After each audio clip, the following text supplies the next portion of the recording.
समुंदर के बारे में एक अजीब सी बात है। जितना शांत दिखता है उतना ही गहरा, उतना ही रहस्यमय। और कभी कभी ऐसा लगता है कि समुद्र के पास अपनी कोई जिंदगी होती है, अपने राज, अपनी इच्छाएं और अपनी शिकार खोजने की एक अनोखी आदत। आज की कहानी भी कुछ ऐसी ही है, एक साधारण नाविक की जो एक ऐसे रहस्य में फंस जाता है जिसकी कोई शक्ल नहीं, कोई आवाज नहीं और शायद कोई अंत भी नहीं। यह कहानी है 2018 में आई फिल्म द बोट की, एक ऐसी फिल्म जिसमें पूरा वक्त सिर्फ एक आदमी है, पर उसके आसपास जो घटता है वह इतना अजीब कि आपको लगेगा यह सिर्फ एक कहानी नहीं बल्कि यह किसी शापित जगह की कहानी है। तो कहानी की शुरुआत होती है जॉन से। जॉन एक साधारण नाविक है, समुद्र के किनारे बना उसका छोटा सा घर और रोज की तरह वो अपनी छोटी बोट लेकर निकल पड़ता है। लेकिन उस दिन हवा में कुछ अजीब था। समुद्र पर एक अजीब सी शांति और फिर अचानक चारों तरफ फैलता हुआ एक घना भयानक कोहरा, एक ऐसा कोहरा जिसे चीर कर कोई आवाज भी नहीं निकल सकती। जॉन अपनी बोट से आगे बढ़ते रहता है और धड़ाम, अचानक उसकी बोट किसी विशाल चीज से टकराती है। जो कोहरा थोड़ा हटता है तो वो देखता है कि उसके सामने एक बड़ी सफेद भूत ही सी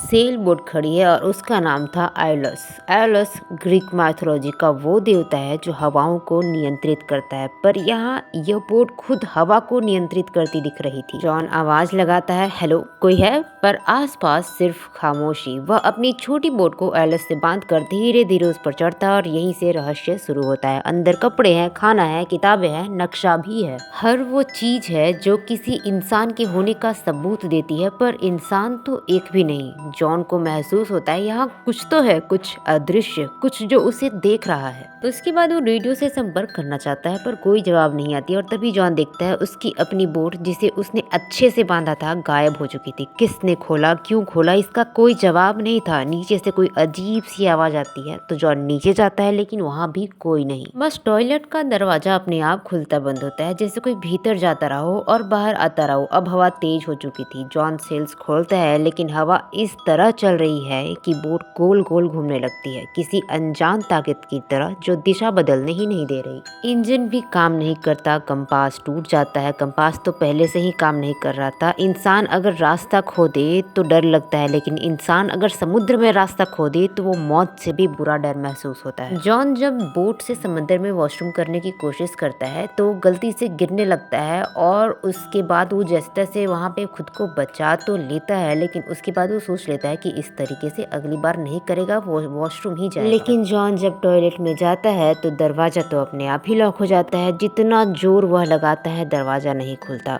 उसी वक्त रेडियो में भी आवाज आती है। उसकी बोट का संपर्क किसी से जुड़ चुका था, पर वह तो कैद था, वह तो बोल भी नहीं सकता था कुछ। ये सब कुछ इतना सटीक, इतना समय पर क्यों हो रहा था? क्या सच में कोई है जो उससे खेलने की कोशिश कर रहा था? फिर इंजन अपने आप स्टार्ट हो जाता है। बोट तेजी से आगे बढ़ने लगती है, सीधे एक विशाल कार्गो शिप की तरफ। जॉन खिड़की से बाहर देखता है, उसके सामने मौत खड़ी है। वह तेजी से एक रस्सी फेंकता है, इंजन रोकने की कोशिश करता है। इंजन रुक भी जाती है, पर रस्सी का दूसरा सिरा उसके गले में फंस जाता है, जैसे कोई उसका गला घोट कर मारना चाहता हो। वह किसी तरह खुद को बचाता है, पर अगले ही second sail boat cargo ship से टकरा जाती है और अंदर पानी भरने लगता है। कुछ देर बाद उसे होश आता है, कार्गो शिप जा चुकी थी, लेकिन अब बोट के ऊपर किसी के कदमों की आवाजें आती है, साफ साफ, धीमे धीमे, जैसे कोई ऊपर चल रहा हो। जॉन सांस रोक कर सुनता है, ये इंसान था या कोई और, या फिर बोट खुद? क्योंकि जॉन ने पूरी सेल बोट को खुद ही चेक किया था और उसमें कोई नहीं था।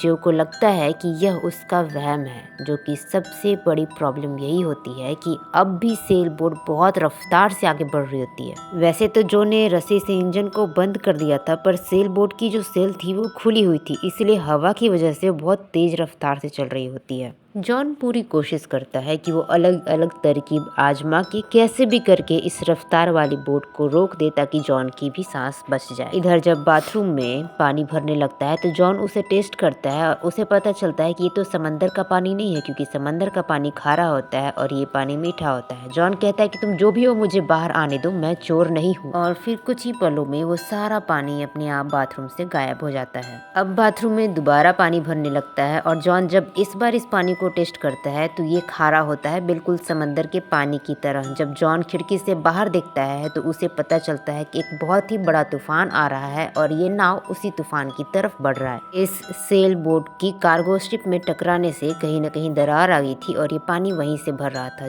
जॉन पूरी कोशिश करता है और जितना उसे समझ था उस समझ से वो पूरी तरीके से इस नाव को रोकने की कोशिश करता है, लेकिन कोई फायदा नहीं। जब वो सुबह उठता है तो देखता है कि पानी उसके गर्दन तक पहुंच चुकी है और अगर वो यहाँ से नहीं निकलता है तो वो यहीं पे मर जाएगा। जॉन पूरी जान लगा देता है और उस दरवाजे को तोड़ देता है। उसे पता था कि पानी भर रही है तो ये बोट कभी ना कभी डूब ही जाएगा, इसीलिए वो अपने लिए एक छोटा सा राफ्ट बनाकर तैयार करता है और उसी पे चला जाता है। लेकिन बहुत देर तक वो इंतजार करता है और वो देखता है कि ये सेलिंग बोट डूब ही नहीं रही है। तो वो यहाँ पर आकर इसकी खुद से बहुत ही अच्छी तरीके से हर जगह से रिपेयर कर देता है, भरते हुए पानी को भी निकालने की पूरी कोशिश करता है। इस दौरान वो रेडियो से दूसरों लोगों से कनेक्ट करने की भी कोशिश करता है, लेकिन उसका कनेक्शन किसी से नहीं हो पाता। उसे पता है कि उसे किसी भी कीमत पर इसी सेल बोट से किनारे तक जाना होगा, नहीं तो ये यहीं भूखा प्यासा मर जाएगा। थोड़ी देर बाद जॉन को एक कार्गो शिप दिखता है, तो जॉन ने जो राफ्ट बनाया था वो सोचता है कि वो इस राफ्ट के जरिए उस कार्गो शिप तक पहुंचेगा। वो जाने की भी कोशिश करता है, तभी ये सेल बोट अचानक स्टार्ट हो जाती है और बहुत ही स्पीड में जॉन की तरफ बढ़ती है। जॉन बोट को अपनी तरफ बढ़ता देख उस राफ्ट से मजबूरन कूद जाता है और वो बोट उस राफ्ट के टुकड़े टुकड़े कर देती है। अब जॉन के पास कोई रास्ता नहीं था, वो समंदर में तैर रहा था। उसे पता था कि ये बोट बहुत ही रहस्यमय है, असाधारण है। वह समंदर में लिटरली दिन से रात और रात से दिन कर देता है और वो बहुत ही देर तक समंदर में रहता है। रात हो जाती है और उसे महसूस होता है कि उसके आसपास कुछ बड़ी बड़ी मछलियां हैं, पर फॉर्चुनेटली वो शार्क नहीं बल्कि डॉल्फिन होती है। तो फिर जॉन यहाँ पर लकीली बच जाता है, लेकिन वो और भी ज्यादा देर तक रुकता तो उसे हाइपोथर्मिया हो जाती, जिससे वो ऑलरेडी मारा ही जाता।